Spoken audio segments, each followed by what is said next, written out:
కుటుంబాల్లో భార్యాభర్తల మధ్య విడాకులు వస్తున్నాయి అని అంటే ఎవడు గీశాడు మీ ఇద్దరి మధ్య గీత? ఇప్పుడు నేను గుర్తుపెట్టుకోండి, భార్య కానీ భర్త కానీ ఏంటండి, గొడవ పడినప్పుడు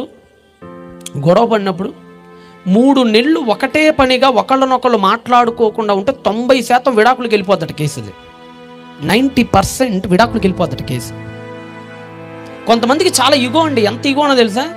ఆయనే మాట్లాడాలి, ఫోన్ చేయాలి, ఈవిడ అస్సలు చేయదు. మహా అయితే చూసుకొని ఫోన్ రాలేదని కోప్పడతాం వచ్చు తప్ప ఫోన్ మాత్రం చేయదు. పొర్రపాటును కూడా ఫోన్ చేయదు. ఎందుకో తెలుసు, ఇగో అని దగ్గర ఆయనదే.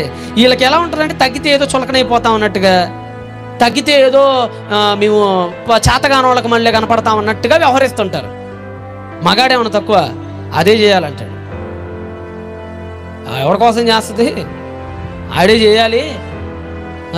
పుట్టింటికి వెళ్ళిపోయింది అనుకోండి, ఈ అమ్మాయి ఏమనుకుంటుంది, పుట్టింటికి వెళ్ళేటప్పుడు నేను 4 రోజులు ఇంట్లో లేకపోతే తెలుస్తుంది అయ్యగారికి, అన్నం ఉండేవాళ్ళు లేక, బట్టలు ఉతికేవాళ్ళు లేక, వాళ్ళ అమ్మ ఎంతకాలం పెట్టిద్దో చూస్తాను నేను కూడా అనుకుని పెట్టి సర్దుకొని ఈవిడ వెళ్ళిపోయింది. మనోడు ఏమనుకుంటాడు తెలుసా? ఎంతకాలం ఉంటుందో ఉండని, వాళ్ళు మాత్రం ఎంతకాలం చూసుకుంటారు వాళ్ళ అమ్మా నాన్న. ఈయన ఈ కోణంలో ఆలోచిస్తాడు, ఈవిడ ఆ కోణంలో ఆలోచిస్తుంది. చివరికి ఇద్దరిలో వాళ్ళ చేసే పని వాళ్ళకి న్యాయం అనిపిస్తుంది.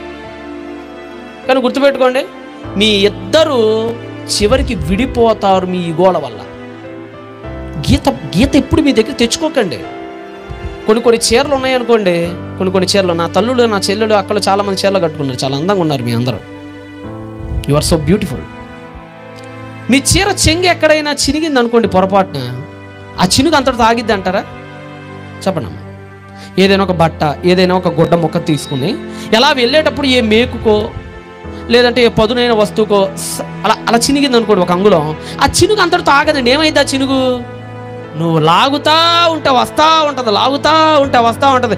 ఒకనొక మూమెంట్లో చీర 2 ముక్కలు కూడా అయిపోద్ది. అసలు చినుగు రానిచ్చుకోకండి, చినుగు పడనిచ్చుకోకండి. వన్స్ అగైన్ ఒక్కసారి చినుగు వచ్చిందా ఇక అది పోదు. చినిగి ఇది అంటారు కదా, చినుగు గాలివాన అయిపోయినట్టుగా మీ కుటుంబాలు సర్వనాశనం అయిపోతాయి. భార్యాభర్తల మధ్య ఏ చినుగు రాకుండా చూసుకోండి.